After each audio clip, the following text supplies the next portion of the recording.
Welcome back everyone. Today I'm doing a video on freehubs. Freehubs are pretty much the most ununiversal component on a bike, but basically there's three different types. So I'll cover off those three types in this video, show you the principles behind it. A lot of the principles are transferable between manufacturers, and I'll show you one that you probably really shouldn't bother to repair. But let's get stuck in.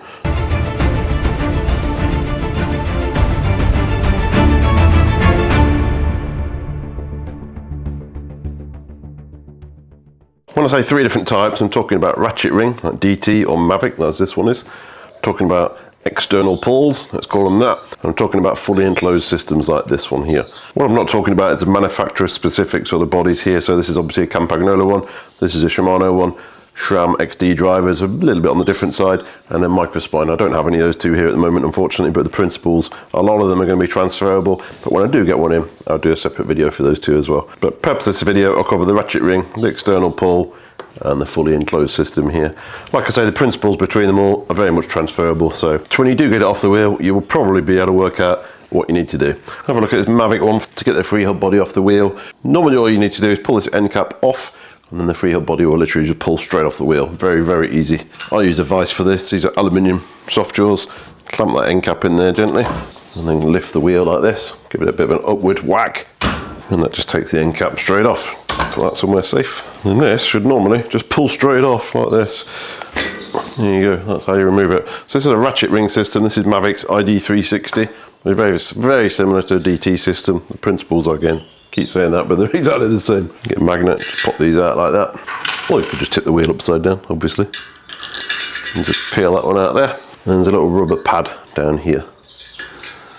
Basically, that's what they call a pad, just a piece of rubber. So that sits in the back of one of the rings there like that. You can get replacements for these. So there's a seal in here that can be replaced as well. Like that. That's available as a spare part on Mavics. As if by magic, I've just had a bike come in the workshop with a micro spline system on it, so we can probably have a look at this as well.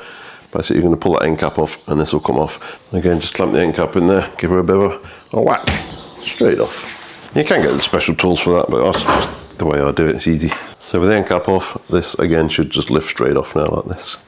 And this is a ratchet ring, pretty much identical to the Mavic one, as you will see. Take that off, one of them, one of them. One difference is DT put this spring inside the hub, Mavic put it inside the freehub. There's obviously a ring in here. Again, you can get this out. You will need to get this one out to replace bearings on a lot of the DT hubs, but there's a special tool for that. And you need to have your shredded wheat first, that's for sure. So they are super, super tight. There's a sleeve in here. You shouldn't need to take that off for your freehub service though. I'm not going into wheel bearings today, by the way, or anything. It's just literally looking at freehubs. So you can tune these from DT. They do several different options with different amount of teeth. And that basically tunes the engagement of the hub, really. So if your sort of pedal stroke is going a quarter before it engages, it will reduce that for the more teeth you put on there, basically. There is actually a spring inside the freehub, sorry, I forgot. Make sure you get that the right way around. It's got a taper on it like that.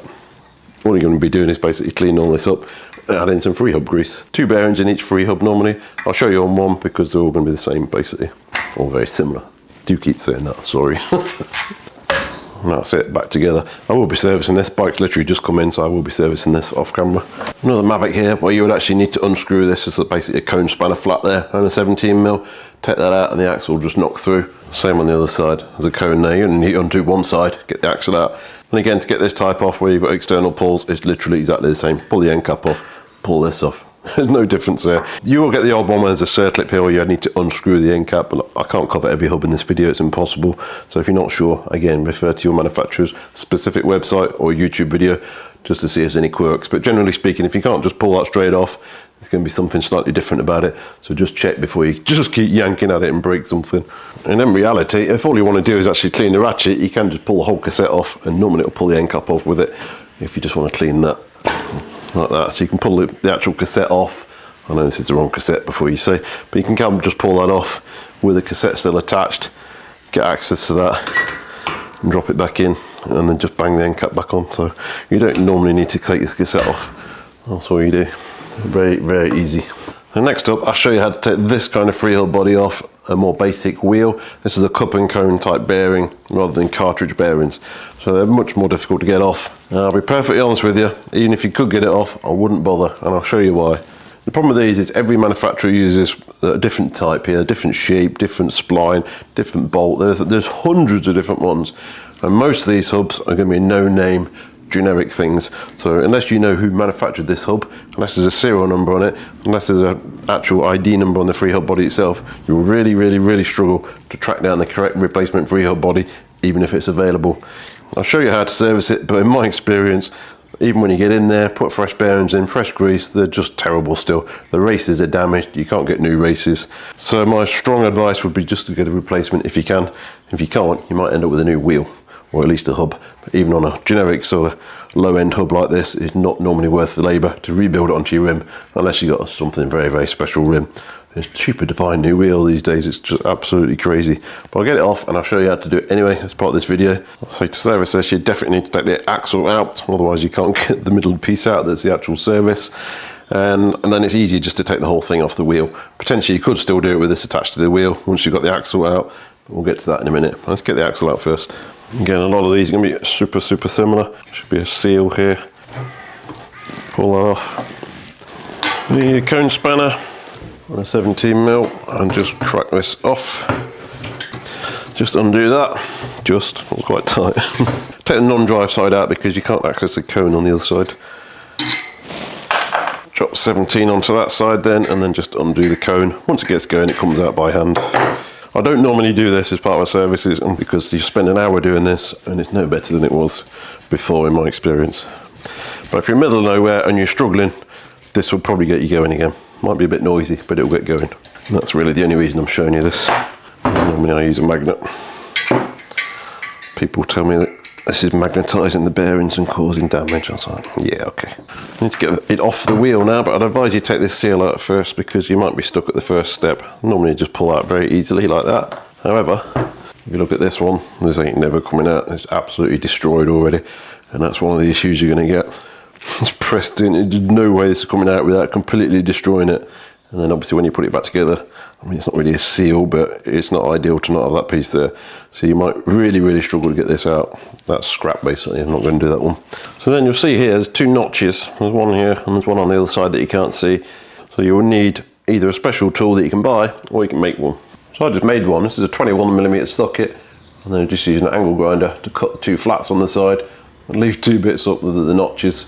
And then eventually you'll get it so it'll just drop into those two notches. The problem with doing that is obviously you're losing the heat treatment, or you're changing the heat treatment of the socket, so you are making it weaker. But I've had, well, I mean, probably 10-15 off with this without issue.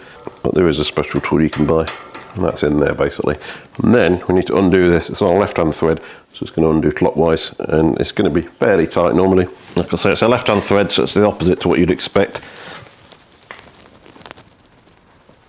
It's either broken or come loose. That's come loose already. That was easy. So after you've got that off and you've managed to loosen that, you need to, well, you don't need to, you can technically do this on the wheel, but it's just much easier to take it off. So you see some splines down here, and these could be different sizes, 10, 11, 12, 13. I think this is an 11, then it should just unscrew. And this one can be pretty tight, you might need a breaker bar. This one actually unscrewed the other end. I did have a 10mm on the other end and an 11 in there, and yeah, it came out eventually, honestly. Again, you get them with bolts in, bolts out, they're all different, honestly, it's crazy. Right, anyway, she's off. You may be wondering why I told you to loosen that ring off first while it's still on the wheel. The problem is, like so this one here, there's no way to hold this in the vise. This one you probably could, you could hold it on these bits here, but on this one, there's no way to hold that, and you don't know what you've got in here until you get it apart, that's the problem. So if you try and turn that now with that socket, all it's doing is turning this at the same time.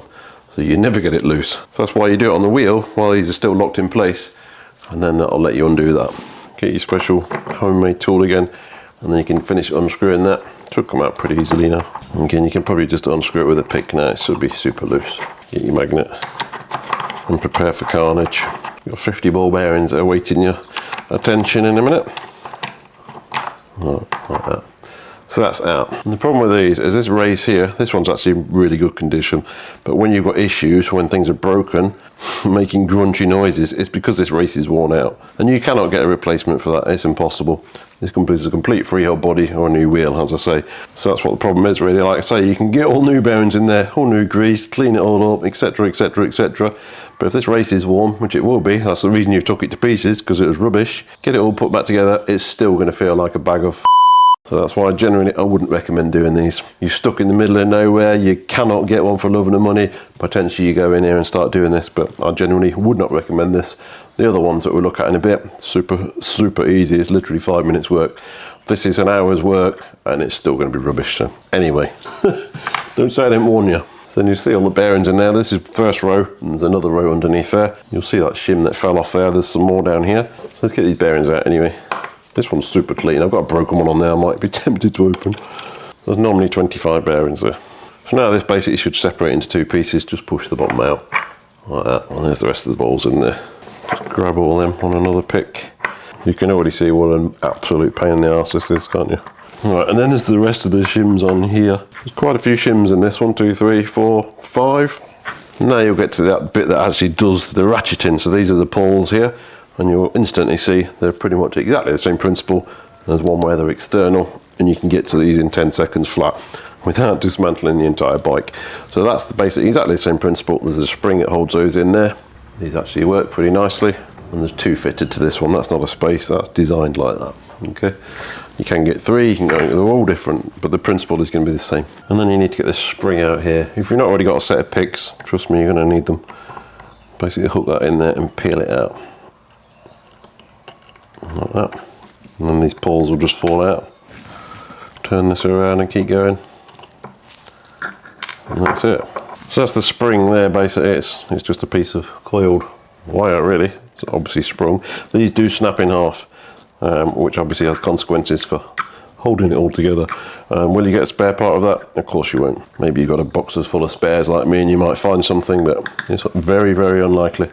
And then you're basically down to the bare parts of the Freehub. So there's the pawls, the spring, the body. This is literally just an empty body now, nothing in there at all. So what you do then is clean this up. This is pretty much immaculate. I think it's pretty much brand new, to be honest, but the wheel's got other issues. That's why it's in the scrap bin. I'm going to open up another one now that is not in good condition, and I'll show you why you shouldn't be doing this. So this one is actually seized solid. This is not rotating at all, and this is the sort of situation where you might be finding yourself watching this video and want to know how to do it. So we'll open it up and see what the issue is with this one. It's pretty much dead. Well, this is just going to be an absolute mess in here, I'll tell you now. Let's have a look then. I've just unscrewed that cap again.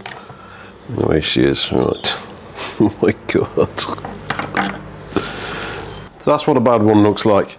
And as I say, this is probably why you're in here looking at it, because you've got issues. And this is it, you got too late. Get these shims out and get it all out. And then take this bit.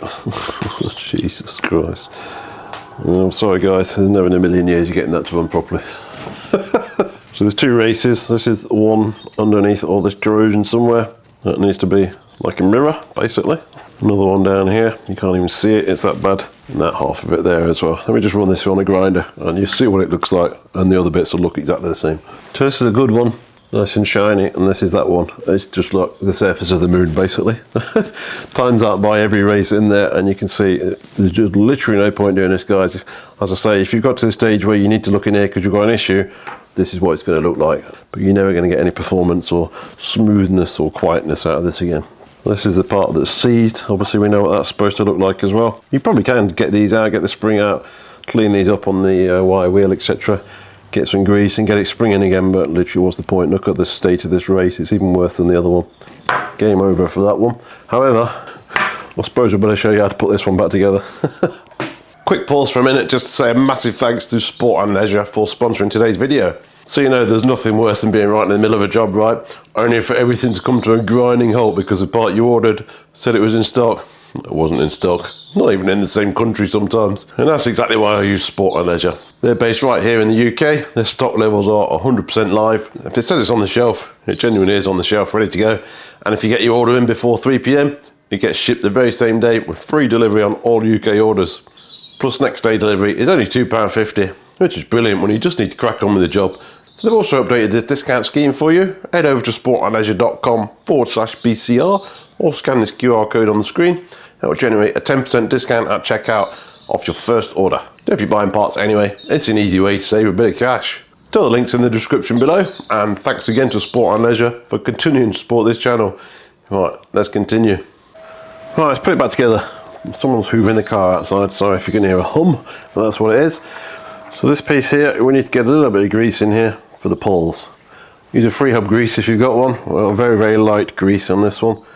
And you only need a little bit just on this back here where the pawl pivots. That's basically it. Don't coat the whole thing in it. You can even use a wet chain lube in here if you're brave enough. And drop one pawl in. It's pretty obvious which way around they go. So the grease will hold this into place. And then the spring, there's normally a point here where you can see where the spring actually goes. Sometimes they've got a hook. And then literally just peel it around. It will drop in. Like that. So that's that bit done. So don't go flooding it with grease, so only need a tiny bit just where these actually pivot, and that's it. So you need to add a bead of grease along this race here, and then add the bearings to that. The grease is going to hold them in place, hopefully. Just need to be bearing grease. This is not a Freehub grease. You're lubricating the ball bearings here, not the ratchet system. And then you need to add your 25 ball bearings. Take your time. I'll see you in a couple of hours. Right, so get them all like that, nice and spaced out evenly, and then you need to drop this on top of it without knocking them all off again. Which can be easier said than done. You've got to overcome the pawl ratchets as well, so just kind of twist it on at the same time. Like that. You heard that clicking, and drop it down. Be confident, don't faff around, otherwise you're going to make a mess of it. That's on. And then you need to get another bead of grease down here without pumping it into the ratchet. Like that, and get the other 25 bearings in there. I'd recommend you put the shims in first though, because otherwise it's just a bit tricky. Probably should have put them in earlier actually, but never mind, we'll manage. Just drop them in then. Normally you can just drop these down the wall and they'll end up sort of where they need to be. They can't really go anywhere else. Like I say, if you've got an expensive Freehub and it's actually in really good condition and you want to maintain it, by all means do this. Absolutely kudos to you. However, if you're in here trying to repair one because you've got nasty noises or it's slipping forwards or just seized up, you're too late, guys, honestly. You can see the state of that other one, it's just not happening. But if you open it up and it looks like this, happy days. I'm trying super hard to keep this in focus as well, but it's not easy. Should have them all back in like that, and then it's a case of dropping this in and screwing it in. Don't forget we're on a left-hand thread here, so it'll screw in anti-clockwise, very carefully. Get this seal back in now. It's easy to put this in at the end, I've found. Like that. Clamp this in the vise and we can tighten that up.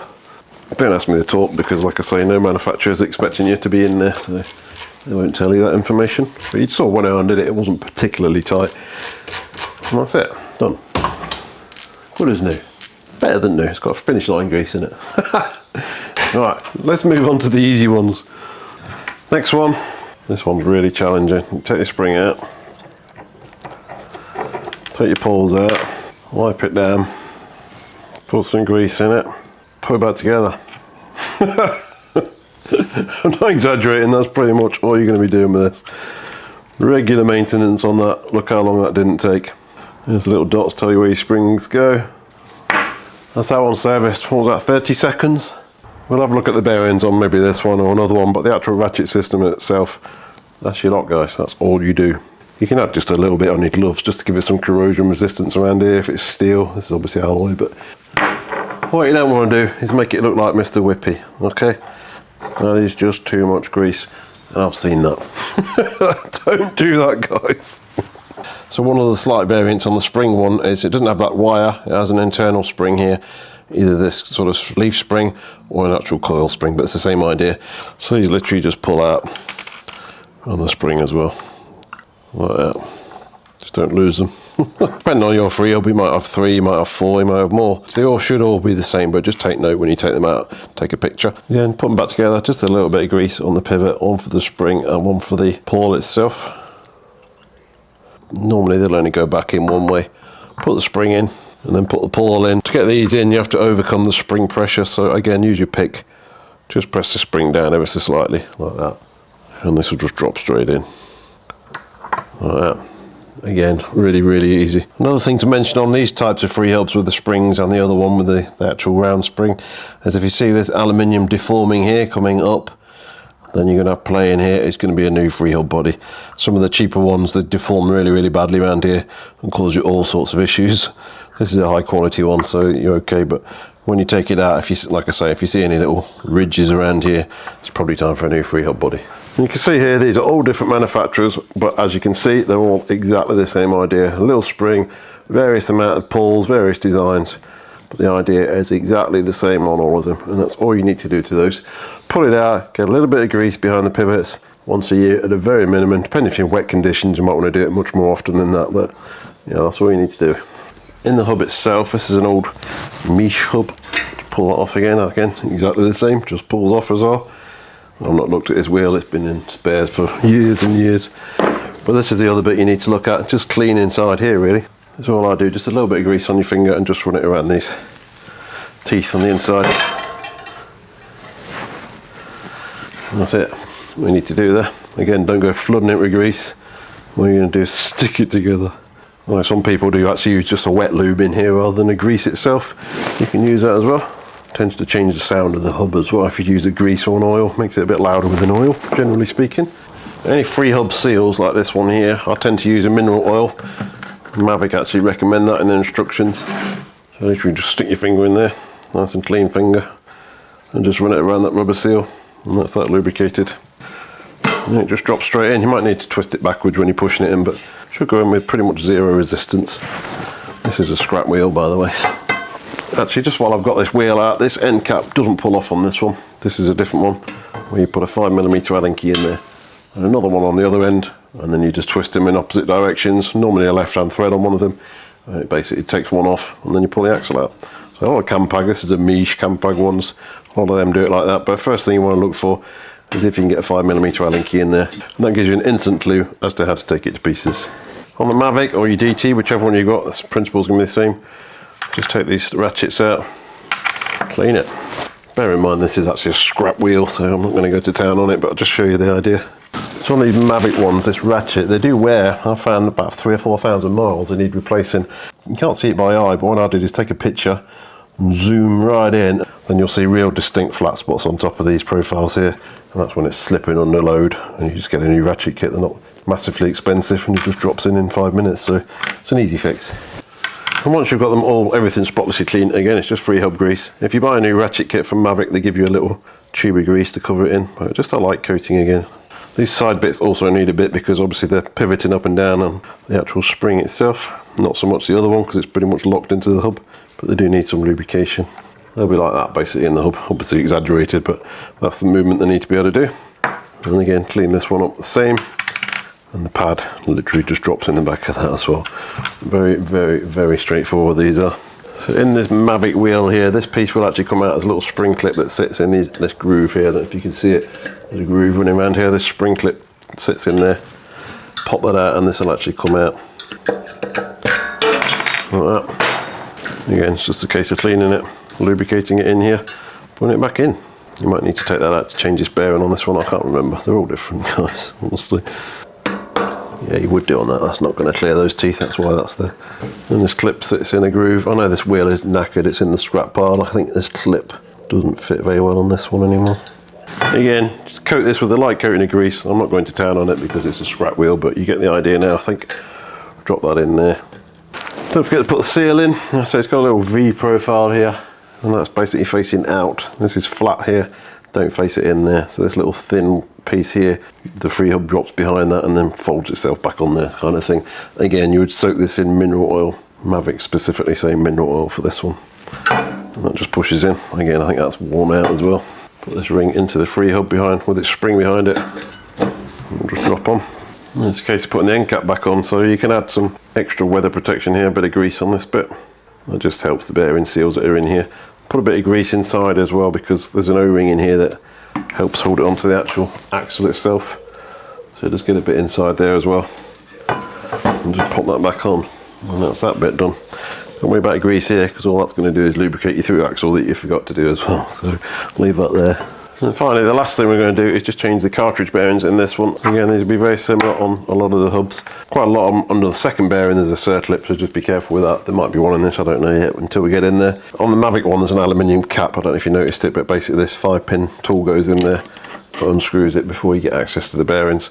It's pretty much unique to Mavic on that one. This is a, what is it, a BSC tool for that one there, ID360 hub. Just literally 5 pins, unscrews, and then it's normal basically. Actually, rather than using this one, which is pretty much brand new, I'll use this old Novatech one. We'll take this one out instead. First thing you got to do is take this rubber seal out. Not normally too difficult on these. These are designed to be serviced, don't forget. Get that out. There's a bearing in there. So there's a centre sleeve in here, which basically you just need to knock to one side, and then you get access to the bearing. Normally you can just push it very easily like that. And then you flip it over, and you get your punch in there like that. So it's going to just hit against the edge of that top bearing now. You've got access to it. And then you just keep moving it around to knock it out evenly. Put your punch in at a pretty extreme angle like this. Tap it. And then move this around. Keep moving it around. A couple of taps in each position. And that bearing's out, and then yes, the little sleeve will fall out as well. Obviously we're changing these bearings anyway, so there's no harm in tapping them out with a punch. Then you've got access to the other edge of the bearing there, and again you just knock that through there. If you're feeling flush and you do a lot of this work, then these Enduro punches are absolutely fantastic for this. They're obviously a perfect fit onto the bearing. They come in a set of different sizes, and they give you even pressure on absolutely everything. Problem is you can't use it for the first bearing because you can't get access to it, but the second bearing, it'll literally just drive it straight through in a second. And that's out. Sometimes you've got a little step inside here, so it comes out of its main seat, then it hits the gap, and then you have to get it lined up, come out the second seat, so it can be a bit fiddly. Just keep it nice and straight and you'll get it out without too much difficulty. If you get it wrong, you're going to mess up all this aluminium and you'll be buying a new one of these. However, you can get these. There's part number on this and everything, and Novatech in my experience have been extremely helpful company. So if you're struggling, take a picture, give them numbers, and then we'll get back to you with the part number the same day normally. They're fantastic guys. So perhaps this video I'm going to use the old bearings. This Freehub is scraps, there's no point wasting money on new bearings. I'll show you how to put new bearings in. Right, so to get the bearings in, you will need some sort of bearing press. You don't need a flash fancy part tool one, but you'll definitely need some sort of press. You're going to risk damaging the inside of this aluminium body otherwise if you get it in not straight. So you'll need a press. Right, so first thing to do is get a load of grease in here basically. Well, not a load, but just a coating of grease, just to aid the bearings fitting basically. Then we're just going to load up the press. So you'll need some drifts and the bearing. Then we're going to put this spacer in. Then we've got the other bearing. I'm going to try and get them both in at the same time. So I'll put that in there. And this bearing drift again will go through there. It goes through there then to line it all up. Keeps it straight. And then it's a case of just winding it in. And you need an Allen key on the end of this one and turn the handle. Just go easy.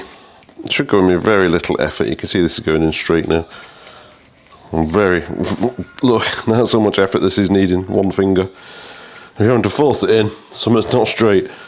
Right, that's the first one gone past that gap, and now going back down to its proper seat. You might get a little bit more resistance now because we're trying to press in 2. Right, and then it stopped. Okay, that's stopped. Don't keep going. Back that off and see what we got. And that's in. Done. So you can see that centre sleeve there. It's basically where it should be. That's nice and tight. If that was still flopping around, it would say one of these isn't in far enough. And you can see that seated right down at the bottom there. Any seal that you had in there, just pop that back in there. And that's it. Like I say, you will find quite a few of them got a circlip above this bottom bearing here. So when you're taking it apart, just give it a good cleaning first and see if you can see a circlip, because if you're trying to drift that bearing out through there when that's still fitted, you're definitely going to break something. Quite a lot of them have that circlip, so just be careful. So I hope you found that useful. Like I say, it's going to be impossible for me to cover every single manufacturer under the sun, but I say it again, the principles are very, very similar on a lot of them. So routine maintenance is really the key on Freehubs. You can see how easy the modern ones are. Just pull straight out, clean it up, bit of grease. It's literally a 5-minute job once a year and we're done. Get to the non-serviceable ones and you can see how bad they can get. Then honestly guys, track down a new one while you still can. If you can get one for your wheel, get a spare part just in case, because once they're obsolete, you're looking at a new wheel ultimately, if you let it get to that condition. Anyway, hope you enjoyed that, hope you learned something. That's what it's all about. And if you did enjoy the content, you know what to do. Big subscribe button down there. Like it, share it, hype it, whatever that is. I don't even know. But anyway, thanks for watching and enjoy the rest of your day.